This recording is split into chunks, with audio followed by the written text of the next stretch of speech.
ಭಾರತದ ಅತ್ಯಂತ ಆಕರ್ಷಕ ಐತಿಹಾಸಿಕ ತಾಣಗಳಲ್ಲಿ ಒಂದಾದ ಈ ಜಾಗ ಹಂಪಿ ವಿಜಯನಗರ ಸಾಮ್ರಾಜ್ಯಕ್ಕೆ ಸೇರಿದ ಅವಶೇಷಗಳಿಗೆ ಹೆಸರುವಾಸಿಯಾಗಿದೆ ಮತ್ತು ಇದನ್ನು ವಿಶ್ವ ಪರಂಪರೆಯ ತಾಣವೆಂದು ಘೋಷಿಸಲಾಗಿದೆ. ಇಂದಿಗೂ ಪೂಜೆಯನ್ನು ಸಲ್ಲಿಸುವ ಏಕೈಕ ದೇವಸ್ಥಾನ ಶ್ರೀ ವಿರೂಪಾಕ್ಷ. ವಿಜಯನಗರ ಸಾಮ್ರಾಜ್ಯದ ಒಡೆಯನಾದ ಕೃಷ್ಣದೇವರಾಯನ ಕಾಲದಲ್ಲಿ ಹಂಪಿ ಬಜಾರ್ ಎಂದೆನಿಸಿಕೊಂಡ ಬೀದಿಯಲ್ಲಿ ವಜ್ರಾಭರಣಗಳನ್ನು ತೂಕದ ಮಾದರಿಯಲ್ಲಿ ಮಾರುತ್ತಿದ್ದರು. ಇವರ ರಾಜ್ಯಭಾರ ಮುಗಿದ ನಂತರ ವಿಜಯನಗರ ಸಾಮ್ರಾಜ್ಯ ತನ್ನ ಪ್ರಾಬಲ್ಯವನ್ನು ನಿಧಾನವಾಗಿ ಕಳೆದುಕೊಳ್ಳುತ್ತಾ ಬಂತು.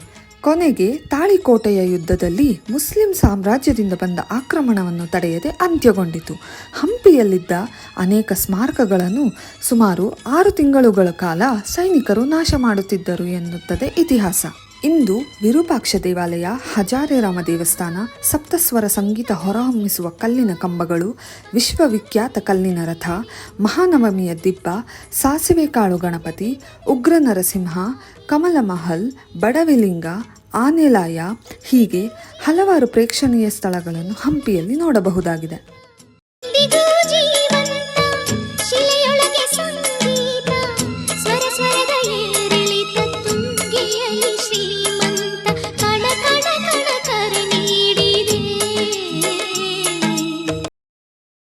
ರಾಮಾಯಣದ ಮಹಾಕಾವ್ಯದಲ್ಲಿ ಉಲ್ಲೇಖಿಸಿರುವ ಪ್ರಕಾರ ಅಂಜನಾದ್ರಿ ಬೆಟ್ಟವನ್ನು ಹನುಮಂತನ ಜನ್ಮಸ್ಥಳವೆಂದು ಪರಿಗಣಿಸಲಾಗಿದೆ. ಹಿಂದೂ ಧರ್ಮದ ಪ್ರಕಾರ ಹನುಮಂತನು ಅಂಜನಾಳಿಗೆ ಜನಿಸಿದನು. ಆದ್ದರಿಂದ ಹನುಮಂತನನ್ನು ಆಂಜನೇಯ ಎಂದು ಕರೆಯಲಾಯಿತು. ಹೀಗಾಗಿ ಈ ಸ್ಥಳವನ್ನು ಅಂಜನಾದ್ರಿ ಬೆಟ್ಟ ಎಂದು ಕರೆಯುತ್ತಾರೆ.